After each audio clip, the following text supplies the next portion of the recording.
Hello, everybody. Merry Christmas. Look at this one right here. We're going to have to grab her. I'm going to have to hold on to her. Well, Merry Christmas, everybody, and it's so nice to see you all, and we're going to have a chance to see you guys in here. But Michelle and I just wanted to say to Colonel Schaefer and the whole team that's here, thank you. Everybody here has done such extraordinary service on behalf of the country.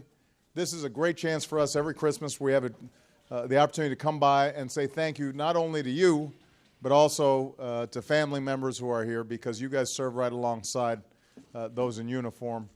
This is an important year. We've been in continuous war now for almost 13 years, over 13 years. And next week, we will be ending our combat mission in Afghanistan. Obviously, because of the extraordinary service of the men and women in American armed forces, Afghanistan has a chance to rebuild its own country. We are safer. It's not going to be a source of terrorist attacks again. And we still have some very difficult missions around the world, including in Iraq. We still have folks in Afghanistan helping Afghan security forces. We have people who are helping deal with Ebola in West Africa. Obviously, we've got folks stationed all around the world. But the world is better. It's safer. It's more peaceful. It's more prosperous. And our homeland is protected because of you.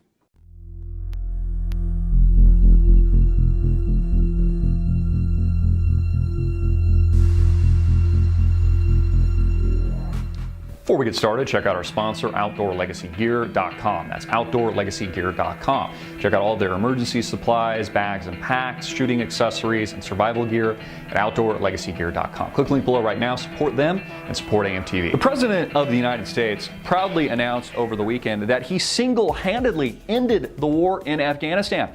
Yeah, that's right. After a 13-year-plus war, ground invasion, one of the longest in American history, over $1 trillion spent and over 2,000 men and women service members slaughtered, the president lays his claim to fame that he ended single-handedly the war in Afghanistan.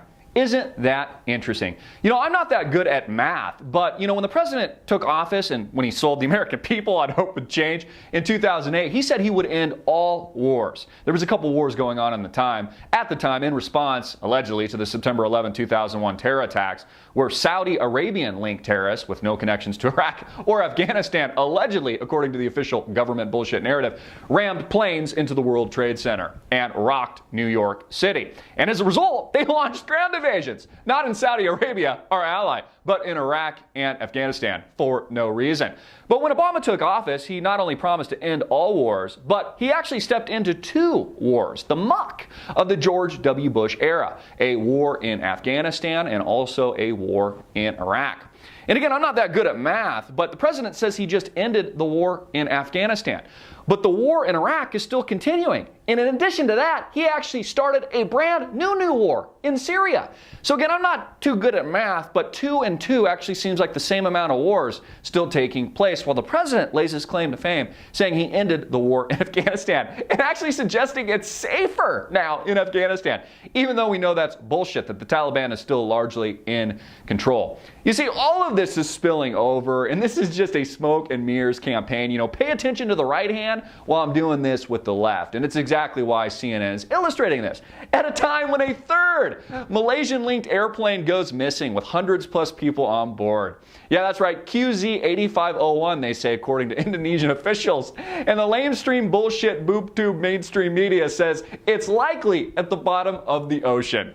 Yeah, that's right, they have no evidence to prove it. There's not a shred of evidence, for example, to prove that MH370 actually crashed, even though it dramatically veered off course and then just got lost on radar. Same thing with QZ8501, which I actually think has the potential of being found, but they haven't found it yet. Those pesky, indestructible black boxes, they can triangulate you and me via our cell phones to the precise hair on a gnat's ass via GPS, but they can't find these planes.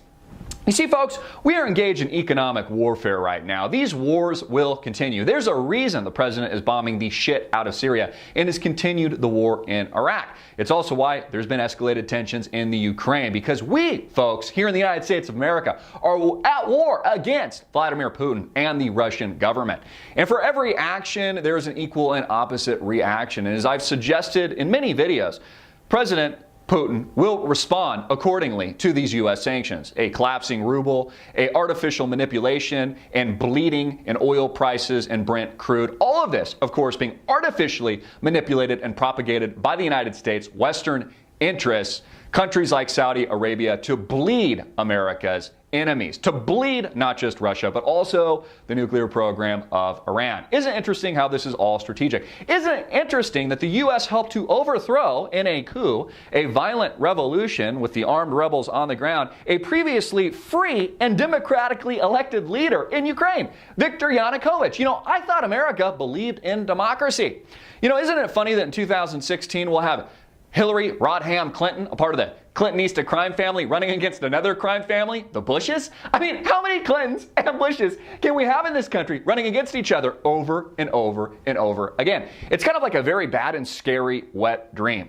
Again, there's a continuation of these wars. Obama hasn't ended anything. 10,000 plus troops still in Afghanistan is still a war, folks, and he's only escalated tensions in the Levant, because it's all a part of the strategic game plan, again, to destabilize Russia, to push against our enemies, this war between the East and the West. As the United States holds on to its last semblance of hope through these financial shenanigans and ultra leverage here in the States. Quantitative easing into infinity, 0% interest rates, and it's desperately trying to hold on, like the spoiled brat rich kid that it's been in the world for far too long. All of this is reaching ahead, folks, and it's not just the new Cold War, it is World War.